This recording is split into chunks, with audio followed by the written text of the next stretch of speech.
Hello beautiful people, thank you so much for stopping by my channel.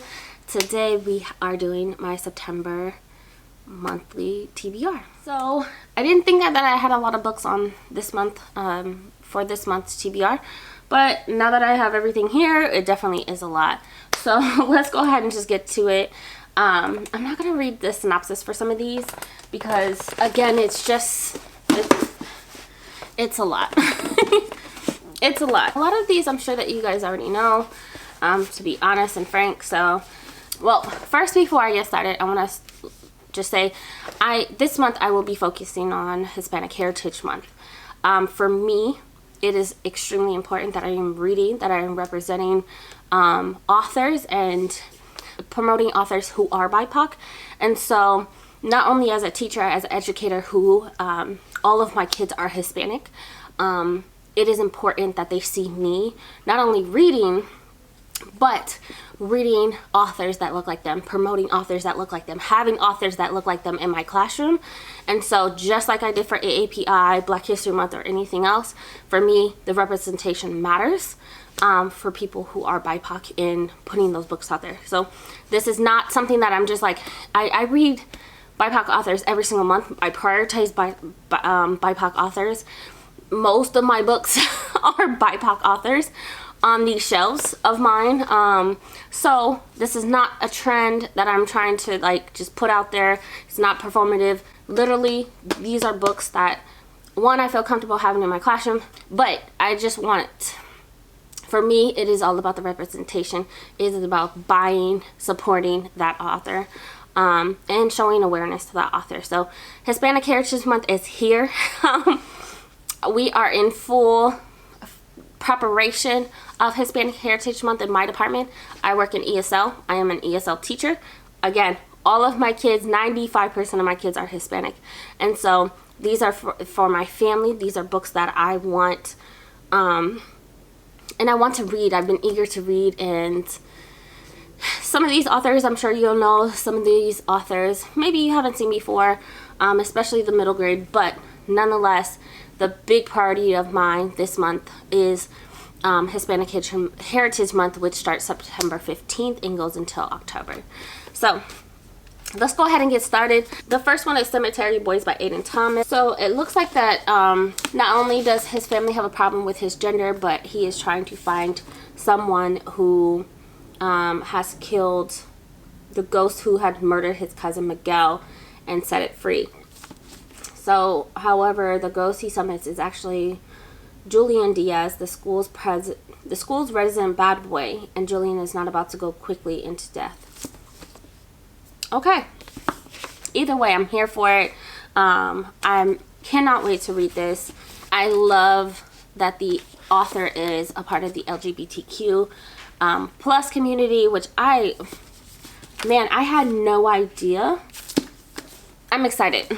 I have a lot of YAs over here, and I have some middle grades. Next book that I have is The Lesbians Guide to Catholic School by Sonora Reyes.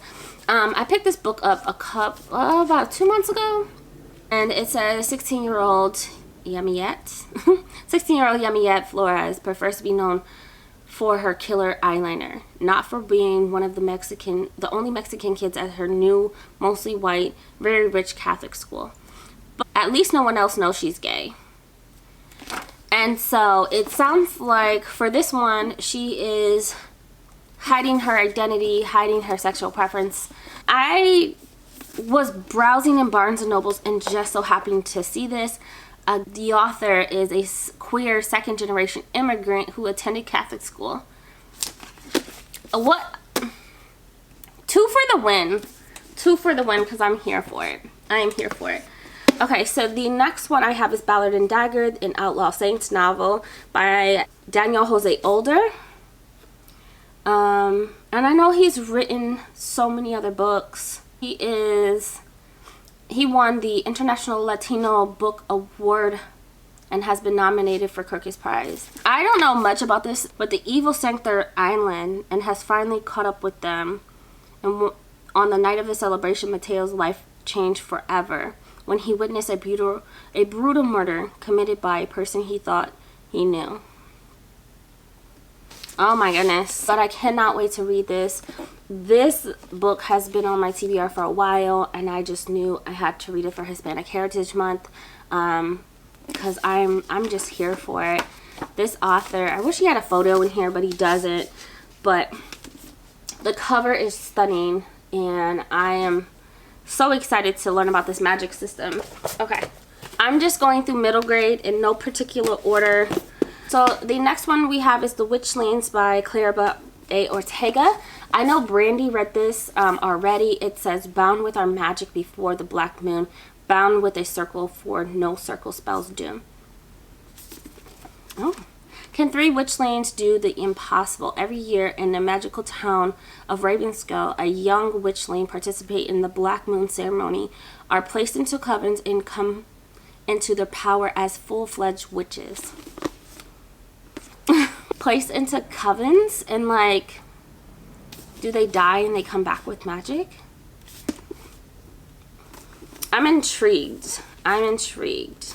So this is another middle grade that I'll be reading this month. The next book I have is The Last Quintista, and this is by Donna Barba Higuera. And this one, again, I think I bought this during the 50% off sale in December. And it's heavy. It's heavy. It has this beautiful cover, but these pages are just so thick and just this is a very heavy book. You could probably knock somebody out with it. But it says, let's see, a girl named Petra who wanted nothing more than to be a storyteller, like her abuela. But Petra's world is ending. Earth has been destroyed by a comet, and only a few hundred scientists and their children, among them Petra and her family, have been chosen to journey to a new planet. They are the ones who must carry on the human race. I love a good sci-fi, especially a middle grade sci-fi. I want to say that this is middle grade. No, this is YA. This is YA. So, love that. Again, I am grabbing books in no particular order. I just want to get out my middle grade out the way and my YAs. So, I'm finishing the last and final book in the Alcatraz versus the Evil Librarian. This is the Dark Talent, book number 5. This is about Alcatraz Smedry, who has talents. His talent is breaking things, and he is trying to defeat the evil librarians. The evil librarians control information in a world just like America where we are fed misinformation, and he is trying to change all of that and defeat them. So this is the last and final book. This 6th book comes out later on this month, I think, in September. I will be getting that, as well as the t-shirt, of course. I need to order that while I'm sitting here talking about it. But the final book, from my understanding, has a plot twist. And Brandon Sanderson does this really fun thing at the end of the book where he completely changes the plot, because for those people who like to skip to the back of the book and just read the back of the book, and he completely like does this whole thing, and it's for me, it's really fun. But I am so glad that I was able to, you know, read this series. I have House on Mango Street by Sandra Cisneros. I'm sure I'm butchering that. It says, let's see, this is a book that I'll be reading with my students. We were supposed to read this last year, and then we got caught up with testing, and so my older students and I will probably be doing like a book club, and we'll be reading this as well. This is one of the books that, for if you are a Texas teacher, the region departments that we are trained by, this is the book that they always recommend for you to read for your ESL babies, for your for your ESL kids. And so this is one of those books that they want you to read and, you know, potentially add to your curriculum as well. So cannot wait to read this. Okay, I have Paul and Gabby Break the Universe by Carlos Hernandez. I have book 1 and book 2. These were very inexpensive, and I'm so glad that I got them because I really want to read them. They sound really, really fun. So this one says, Sal meets Gabby Riel for the first time. It is under the best circumstances. Sal is in the principal's office for the third time in 3 days, and still the first week of school. And it's still the first week of school. Gabby, a student council president and editor of the school paper, is there to support her friend Yasmin? I'm not sure. Who picked a fight with Sal. She is determined to prove that somehow Sal planted raw chicken in Yasmin's locker, even though nobody saw him do it. And the bloody poultry has since mysteriously disappeared.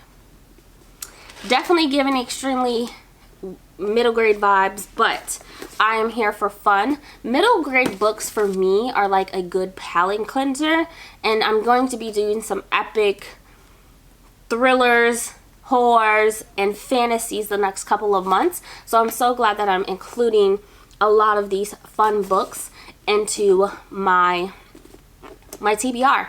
Now, will I get to Sal and Gabby fix the universe? I'm not really sure.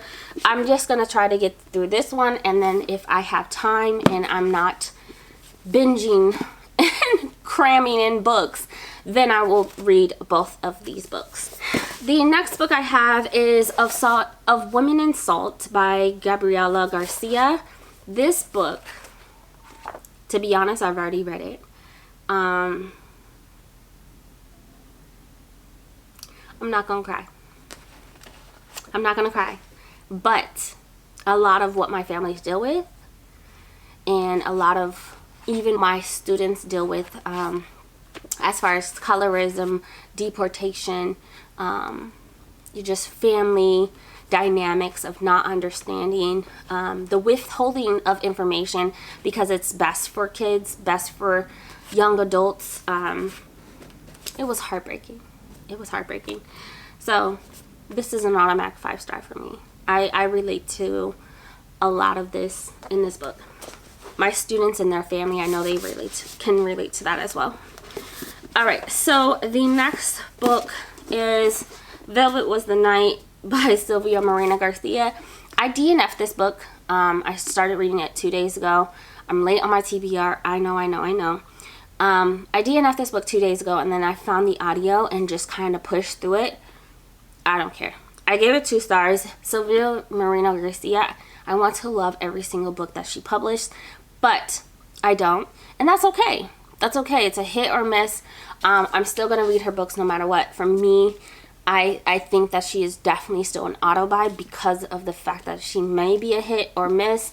But, yeah, I just didn't care about the mob aspect. If I would have, I should have read the synopsis. But again, I was just like, oh, she has a book. Let me pick it up. It's a thriller. Did not care. Okay. So the next book I have is The Alchemist. This is by Paulo Coelho, and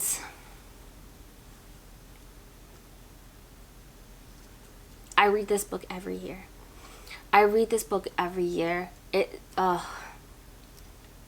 Again, I'm not gonna cry on the interweb because I'm a thug. I want this in every edition. This book is so inspiring. The quote on the back: "To realize one's destiny is a person's only obligation." Whew. I don't even want to talk about it. If you know, you know. If you don't know, read this book. That's all I'm saying. Okay, so the next book I have is Certain Dark Things. This is by Sylvia Morena Garcia. My bestie and I, ML, are reading this book together this month. I've been wanting to get through this book for a while. She agreed to read it with me, and so we're gonna have so much fun. It's set in Mexico City in a sea of vampires. Domingo, lonely garbage collecting street kid, is just trying to survive its heavily policed streets when a jaded vampire on the run swoops into his life. That's all I want to know. I love anything with vampires. Anything. We have The Way of Kings, this brick of a book. Not my battery about to die. This brick of a book by Brandon Sanderson. I don't know what it's about. I don't want to know what it's about. I just know it's the first book in the Stormlight Archives. We are doing a year-long read-along. Brandy from Books with Brandy Shanae. I want to get into it. I know it's like top rated fantasy books on Goodreads. The next one I have is volumes 4, 5, and 6, the saga. I am reading these along with Brandy, again from Books with Brandy Shanae, and we are having a good time with this. I have not talked to her about how she felt about the first 3, but we'll get there. We'll get there. Quickly speeding along, I am reading The Sword of Kagan by M.L. Wong. I am in the middle of the book. I'm loving it so far. It is phenomenal. I like the manipulation of water and how they're able to use their magic to, like, you know, manipulate water and freeze and all types of things. The scandal, okay, the misinformation that they're given for, you know, based off of history, and it's just, I can't wait till that gets unpacked, because it really has, it seems like it's going to affect the whole community. But so far so good. I'm really enjoying it. This is giving me 5-star vibes, and this is Brandy's book club pick on her membership channel. The next books and the final books are going to be Monster. So I'm doing a read along with Jan from Jag Agaton, Cami from Burrows and Books, Erica from The Broken Spine, Brie from Lock Booktition, Ashley from The Bookish Realm, and we are reading at least the first 2. You know, if I get fancy, I'll just like read the 3rd one, because I'm just a binger. I'm a binger, and I don't like waiting on people sometimes, and I'm sorry, but that's, I gotta choose me, okay? Just like Brie would say, I gotta choose me first. And I want to just shout out Brie and Ashley for bringing this to our attention. She has been bragging about this, okay? Ashley from The Bookish Realm, Brie from Lock Booktition, bringing awareness to this Monster edition and putting it out there to the universe so we all can enjoy it, okay? She is providing us life in books, and I'm just here for it. Her recommendations are amazing. Brie talked about this on her Patreon sprints and with Ashley, and so I just, again, thank you, Brie.